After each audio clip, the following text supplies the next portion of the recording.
Hi everyone, it's Lynsey at Barbour ABI. In today's video, we're going to be looking at the administration side of the account. If you're an administrator on the account, you'll have this option in the blue bar down the left-hand side. It's the little person with the wheel here. And this button gives you access to the user admin. So you click into it, and in this page, first thing you're going to see is your list of users here. So this is going to be a list of everybody that has either a username or a license assigned to them on the account. You can add new users using this button here at the right. So you would click new user and you would put their first name in, surname, give them a username and then email. Once you've done that, you then click add. That will then create a user. They will go into this list here, but next thing you'll need to do is to assign them a license. At the moment, they've just got a username and a password. So you need to assign their license to them using this next tab over, assign license. In this page, it's going to load up all of the users and you'll see next to some of them, they won't have ticks. And any users that appear that don't have ticks,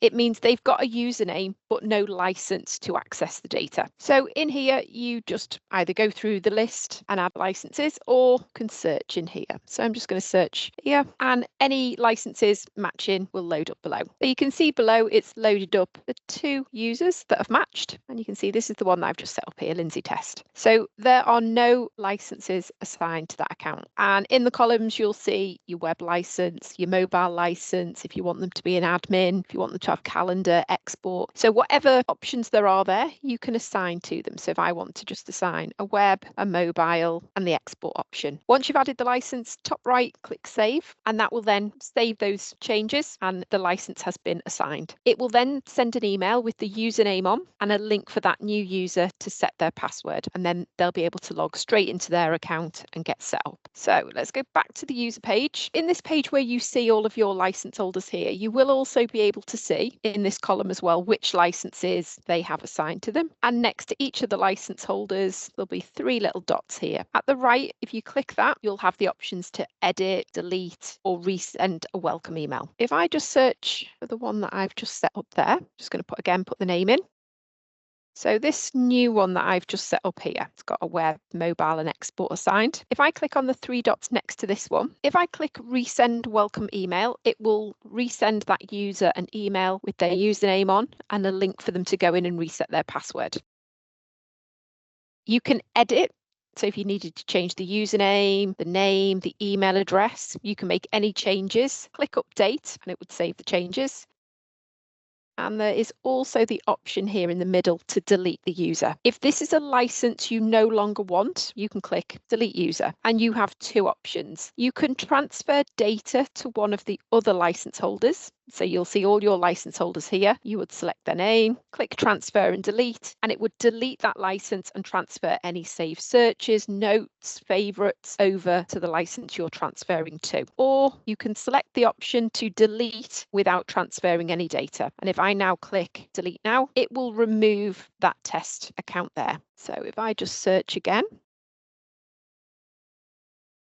you can see now it's just the one account there. It's removed that test one. So the user tab there is where you're going to see all your license holders and you can edit or create new ones there. The next tab over is where we assigned the licenses. And again, if you need to make any changes, you can take ticks out of licenses you don't want people to have. You can add in additional ones. And anytime you make a change, just make sure you click save at the top right. And then the last tab here is the user activity. So this will help you keep track of the usage on your company account. It will let you know who's logging into their accounts, when they last logged in, how many actions they've had. Either using the drop down there, you can do the last week's activity, last month, or you can put specific dates in. So this currently is running usage for today, and you can see at the top, the user with the most searches is going to be at the top. You can see when they last logged in, so when they were last seen, you can see how many searches they've done in the last day, how many projects they've looked at, companies, how many saved searches they've created, how many favorites, tags, shares, notes, exports, and how many records they've exported out as well. And that is matching that time frame at the top. So if I change that time frame and say I want to look at activity for the last week, so anything from 1st of April to 8th of April, click view report, and it's now going to generate a usage for the last week. And you can see then how many projects, companies, saved searches have been actioned in that last week. So that's going to help you keep track of all your users, who's logging in and who's got great activity on the account. There's also an option at the right here to download that user activity report. So you can click on there and that will open up an Excel sheet with all that activity in, all your license holders,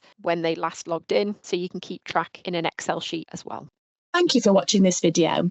If you'd like to learn more about the Barbour ABI platform, don't forget to check out the full training room playlist available via the help button on the platform and on the My Barbour ABI page of our website. If you'd like to book onto one of our training sessions or receive your own bespoke training, just get in touch. Have a great day.